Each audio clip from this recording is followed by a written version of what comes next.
How's it going, guys, and welcome back to the Rusforlife YouTube channel. I've got my trusty AK-74 here next to me, and in my mind it's looking a little bit worse for wear in some places. There's some components on it where the finish is getting a little bit worn and I want to replace it and update it, especially things like the Cobra optic that I've recently bought second hand. So I thought I would use this as an opportunity to show you one of my favourite methods for repainting and refinishing an AK rifle.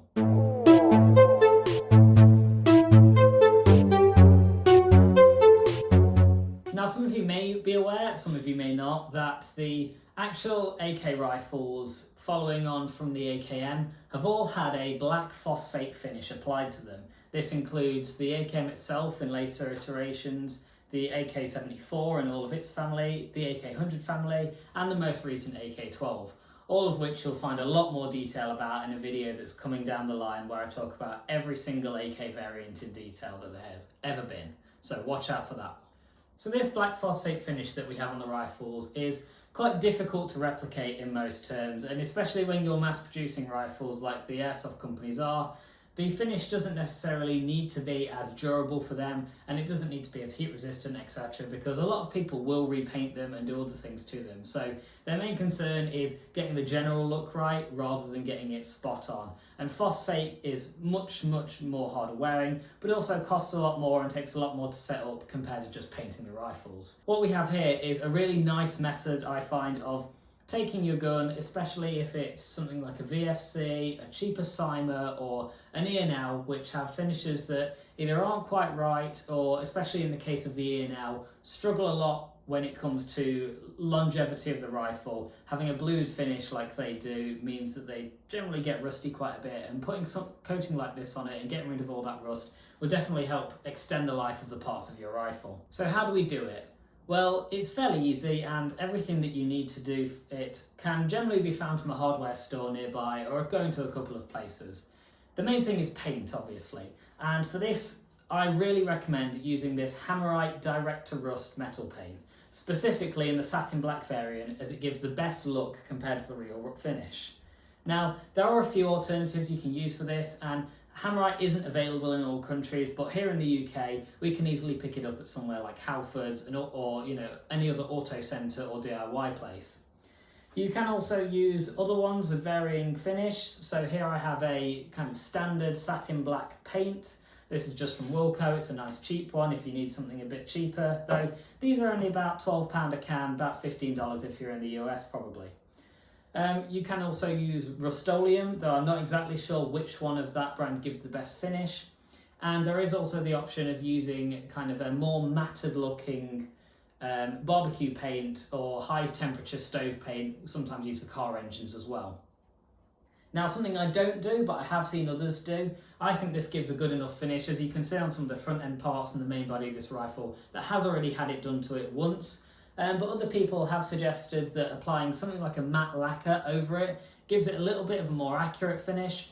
I can't necessarily agree with that per se, but they do say it makes it a little bit harder wearing, which I can understand. So it's an optional thing to add lacquer if you want to or not. Personally, I won't be doing that on the parts in this video.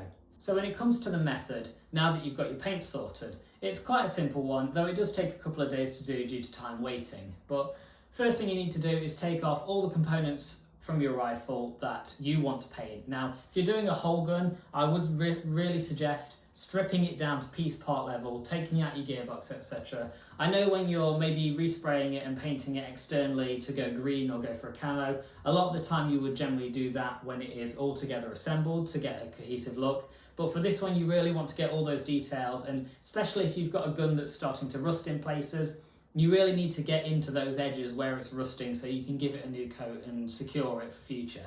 So now that we've stripped the parts off the rifle that we're interested in, we can kind of put the rest of that to one side, or we've got everything that we want off it and it's all in pieces, and we can focus on the bits that we are now painting. So in front of me here, I've got a selection of components from this rifle and others that I'm looking to get resprayed. We've got a Cobra optic that I picked up second hand that's got a little bit of artificial wear that I'm not too keen on. We've got various components like dust covers and charging handles, which they're just a little bit worn in, and I want to give it a nice fresh coat finish for a video that I've got coming up. We also have several gas tubes some of which are just clean tubes, others like this one have got a actual handguard fitted to it, because it can sometimes be difficult to get the handguard off if you've got a solid piece gas tube. So the next step, like you see me do here, is if there are any bits like that which are a bit more difficult to get off or that you don't want painting, then it's definitely worth masking those up and getting them covered. I would definitely use electrical tape for this as one method, so like I've done here with the handguard, because we will at a later point be baking these components, not at a super high temperature, but they will be going into an oven to give them that nice cured finish and hardened finish. So things like electrical tape and, like I've done on the end of this muzzle brake, using blue tack to mask other areas, these are all things that will stay solid and they won't flake off or get stuck to the component when it is in the oven. So once everything is masked off and you've got it all ready to go, the next step is degreasing the parts. So here I'm just using some Abbey Gun Solutions degreaser. You can use things like WD-40 and other things. Anything that you've got is a degreasing spray which will leave the components nice and clean and oil free. You don't want things like oil and water on the components when you're going to spray them, because that will just leave residue that flakes off easier when you're actually done with it. So let's get these components sprayed down, wipe them up with some lint-free cloths. So I've got some all-purpose J cloths and we'll have them all ready to go for painting.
So now that we've got a nice clean degreased set of components in front of us, it's time to step outside, get some spray paint ready and give these pieces a first coat of paint. So we're going to coat each of these 3 times, leaving at least 15 to 20 minutes between them, making sure that's an all over coat, so you may actually need to give it several coats if you can only do half of a component at a time. And then following that, we're going to leave these components for 15 to 24 hours, overnight preferably, just sat indoors in a nice dry space so that you can let the paint cure on, let it sit before we stick them in the oven tomorrow. So when you're spraying these parts outside, you definitely need to find a good place for you to do it where it's as dry as possible and you've not got any dust or anything like that around. So some people have, special glues and that. I'm unfortunately not that lucky, so I've decided to just get a nice piece of MDF that I use for respraying things, raise it off the ground so it's not going to soak in any moisture if it is wet like it is here, and just put the parts out on it, give them a good spray over, don't touch them, leave them to dry, give them a turn over once they're done on one side and finish off the coat that way. Rather than making you watch paint dry, I would like to just interrupt this video to say a bit of a thank you to everyone so far who has followed me and subscribed and liked the videos on my channel. I'm coming up to kind of nearly 400 subscribers, and the first video that I uploaded of the kit breakdown, which you can get a link to here, is just about to hit 1,000 views, which for my first YouTube video and for the kind of first few months doing this, I think is really great, and it's all thanks to you guys who have been following me through it.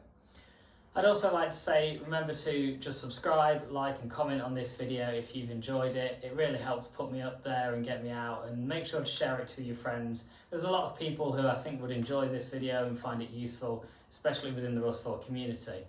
Secondly, I would also like to announce that for the first time, I think ever, other than a very small thing at the very start, I'm going to be launching some Rusforlife merchandise that you can get your hands on to help support me.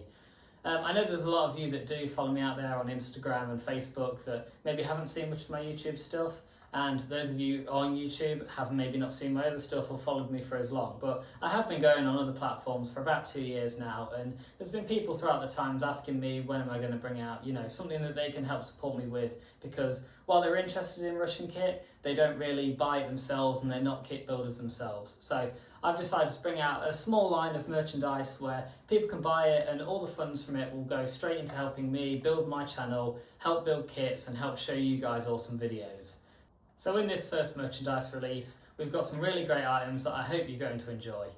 First off, we have the silhouette hoodie, which is one that I've designed myself, and I really love this.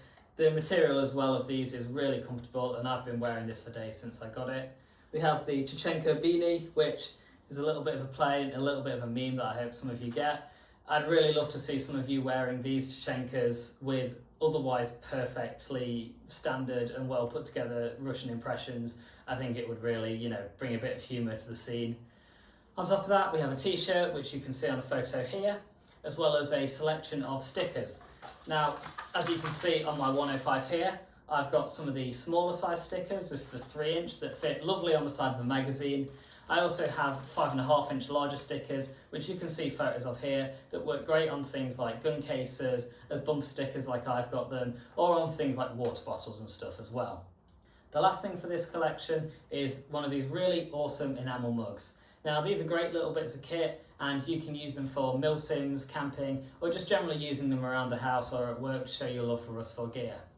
Now, these, along with everything else in the collection, will be going up on my website, as well as linked from my Instagram, Facebook, and here on my YouTube and my video descriptions at the end of November. But if you want to be in with a chance to win one of these enamel mugs early, I'm going to be giving one away to a lucky winner over on my Instagram channel. So check out that, go follow it in the link below, and look out in the next few weeks to find out how you can get your hands on one of these if you want one.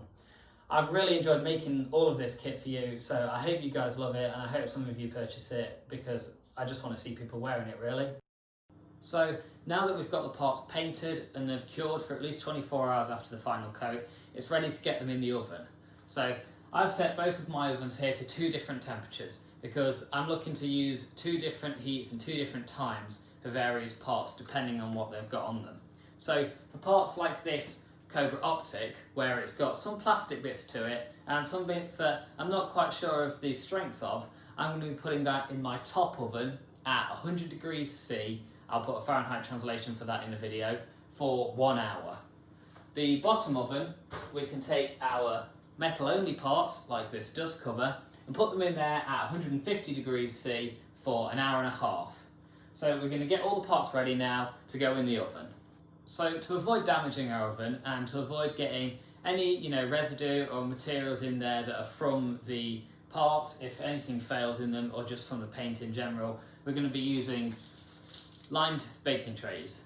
So just get whatever baking trays you've got. You can also use the shelves in your oven if you want, but just cover whatever you're using in a layer of tin foil so that you've got a nice surface that's not going to stick to things, and your pots should just sit on there nicely, and it'll help the heating process, making sure that the paint is cured on all sides even though one of them is covered. So we're going to get our parts on these trays and get them in the preheated oven now. So with the parts now on the trays in the oven, we're going to close both of these up and set a timer for 1 hour to come and take the plastic fitted parts out. If you don't have any of those, like I said, just set a timer for 1.5 hours and come take all your metal bits out after that. Leave them on the side for a while. If you can put them on something like a baking tray or a cooling rack that you would normally use for baking, then that's great, as it'll help the metal of the parts cool down a little bit better. So we'll be back here in 1.5 hours to take the last of our bits out.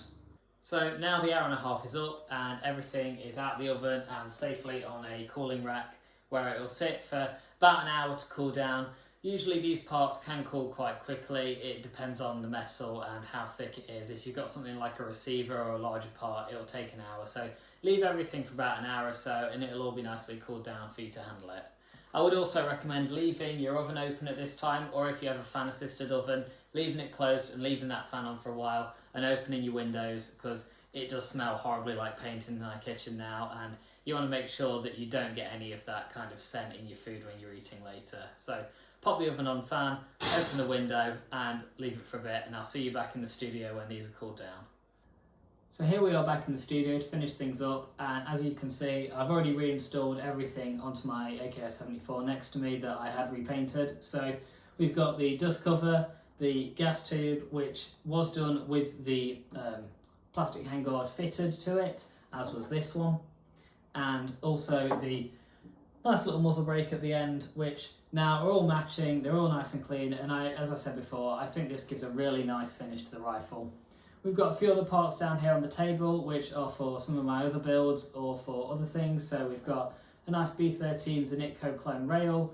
This had a little bit of a dodgy finish and had some damage down this side from where I had to straighten it out because it is just a cheap copy, but this will come out looking nice and clean now. All of these parts are clean and they look really nice as well, apart from maybe this Cobra optic. So this was a replica I got second hand, and I'll kind of put a side by side here to what it looked like at the start, but you can see that there was a lot of wear on it, and now it is nice and clean, nice and black. I did have some struggles with this one because I think some of the cheap old paint that was on it started having some troubles in the oven, and things were bubbling up around here and on the underside, so I did have to give this one a little bit of a sand back and repaint it. I've not put this one back in the oven as most of the finish is still nice and hard, and it will wear more than other parts anyway, being an optic on top. But I think you probably won't have to do this for most things. This is maybe an oversight in my mind without looking at this cheap paint on here, and unless you're doing something like one of the very cheapest Simers, I don't think you'll have troubles just spray painting your parts, no priming, no preparation. I've done this on E&Ls, LCDs, VFCs and some of the higher end Simers and not had an issue with any of them, so I don't think you will either. I hope you've enjoyed this video, I hope it's been useful for you, and please, like I said earlier, drop a like, drop a comment if you've enjoyed this and want to see more kind of tutorials like this. Don't forget to subscribe to my channel. I've been Rusforlife, and have a brilliant day.